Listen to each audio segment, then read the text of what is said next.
Hello, and welcome to Top Story Daily Edition. I'm JNS Editor-in-Chief, Jonathan Tobin. Thanks for joining me for another discussion on the most pressing issues in the Jewish world. Please like, subscribe, and give us good reviews when you listen to the show. Now let's get started. For decades, American Jewry has marked Yom Hashoah, Holocaust Remembrance Day, with the same rituals and rhetoric. They heard from survivors whose numbers continue to dwindle and who bore witness about their horrific experiences. They also heard from scholars who were part of what had become a growth industry centering on Holocaust studies, which to many Jews and non-Jews became the sum total of their knowledge of the history of the Jewish people.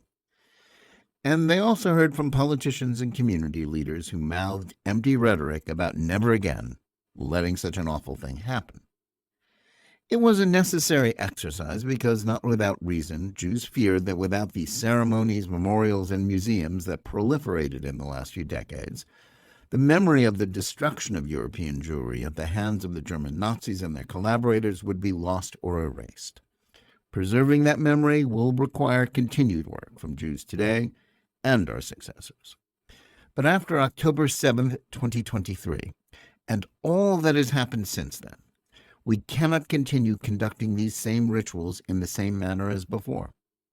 Instead, we must begin to integrate our necessary commemorations of the Holocaust into the broader context of Jewish history and the struggle for Jewish survival throughout the ages and into the present-day war against Israel. Just as important, we must reassess our approach to Holocaust education in light of the horrifying reaction to the largest mass slaughter of Jews since the Holocaust, and the surge in antisemitism that has occurred throughout the world, and most particularly on North American college campuses. In the last 8 decades since the Holocaust, and then the birth of modern-day Israel in 1948, the world has remained a generally dangerous place for Jews. But the generations who grew up since these epochal events, particularly in the United States, thought of antisemitism and attempts at Jewish genocide as something that was relegated to the distant past. But after the horror of that Black Shabbat and Simchat Torah, when residents of 22 Israeli communities and hundreds of attendees at a music festival were attacked by Hamas and their Palestinian allies in an orgy of murder, rape, torture, kidnapping, and wanton destruction, that complacency is no longer viable. Though much lip service has been paid to memorializing the Holocaust and promises made about not forgetting it, after October 7th, the usual routine of drawing lessons from the events of the past won't wash anymore. Despite Jews being subjected to unspeakable atrocities by vicious enemies who are, once again, bent on their extermination, the international community has turned on them. While much of the world looks on with indifference and disinterest, or actually cheers on the murderers, the events of the Holocaust are no longer so remote from our contemporary experience. The difference, of course, is that the Jewish people are no longer defenseless. In the era from 1939 to 1945, the Jews had little or no ability to either defend themselves or find safe haven from a genocidal foe where they would be welcomed. Now, the full force of international opinion and intellectual fashion is arrayed against the State of Israel, whose existence is the one true memorial to the 6 million men, women, and children slain by the Nazis. It alone ensures that 2 millennia of Jews being persecuted and or slaughtered with impunity have come to an end. Having suffered the fate of powerless victims at the hands of the Nazis, in the wake of October 7th, the Jews now are again demonized by those who think they have no right to defend themselves against Hamas and other terror groups that wish to destroy Israel and slaughter its Jewish population.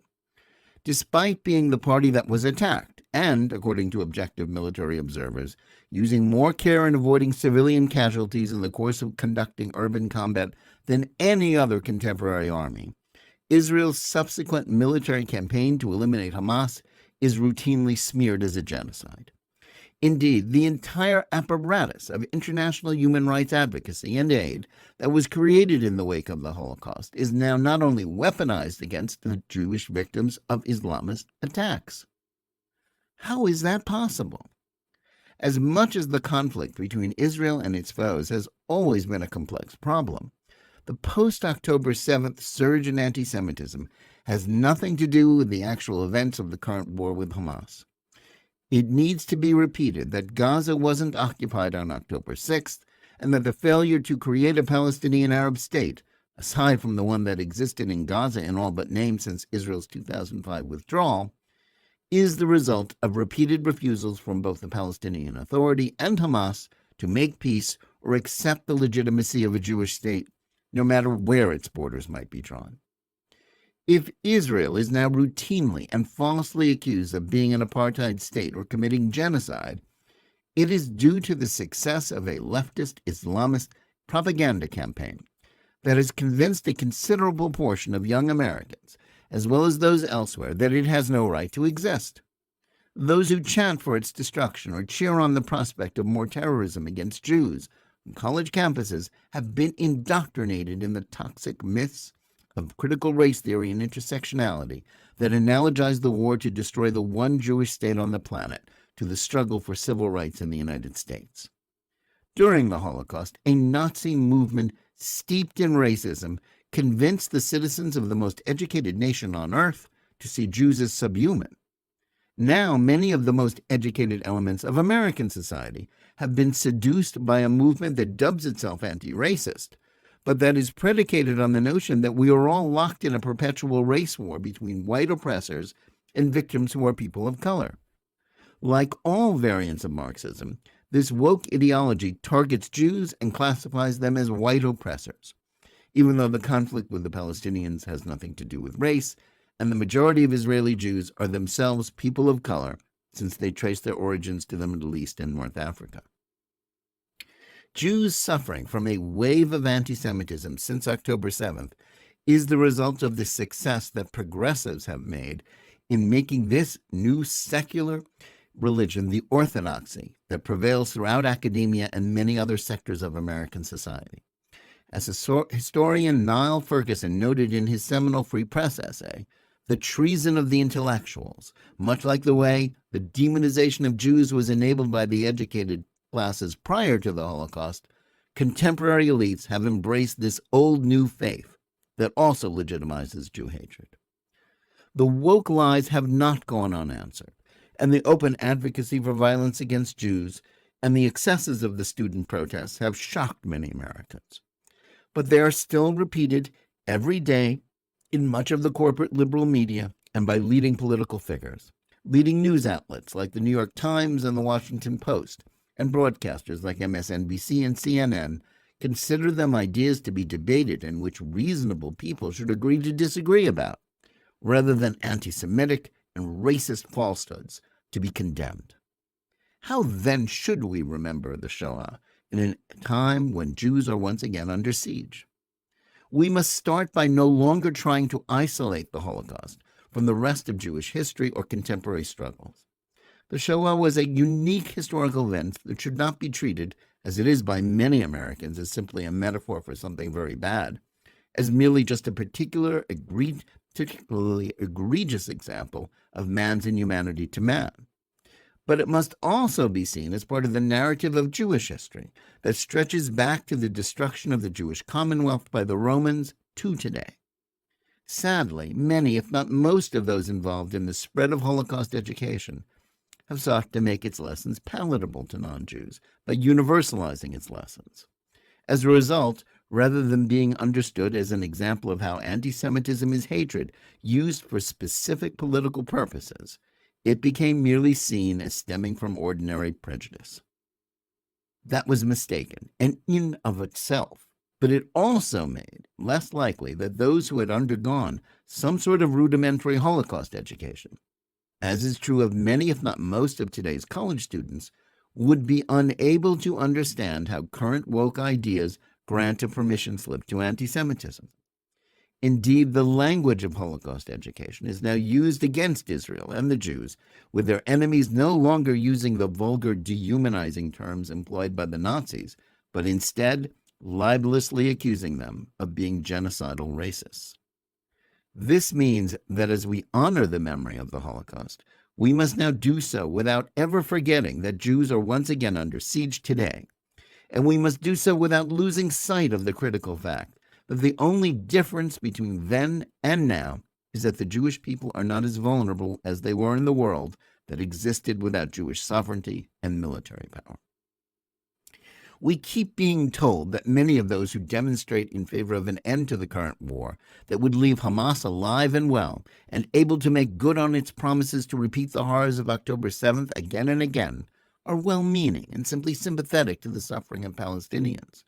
But the objective of the movement these supposedly well-meaning people support is to strip the Jews of Israel, and Jews everywhere for that matter, of the ability to defend themselves against Islamists, for whom October 7th is just a trailer for what they wish to do to every Jew on this planet.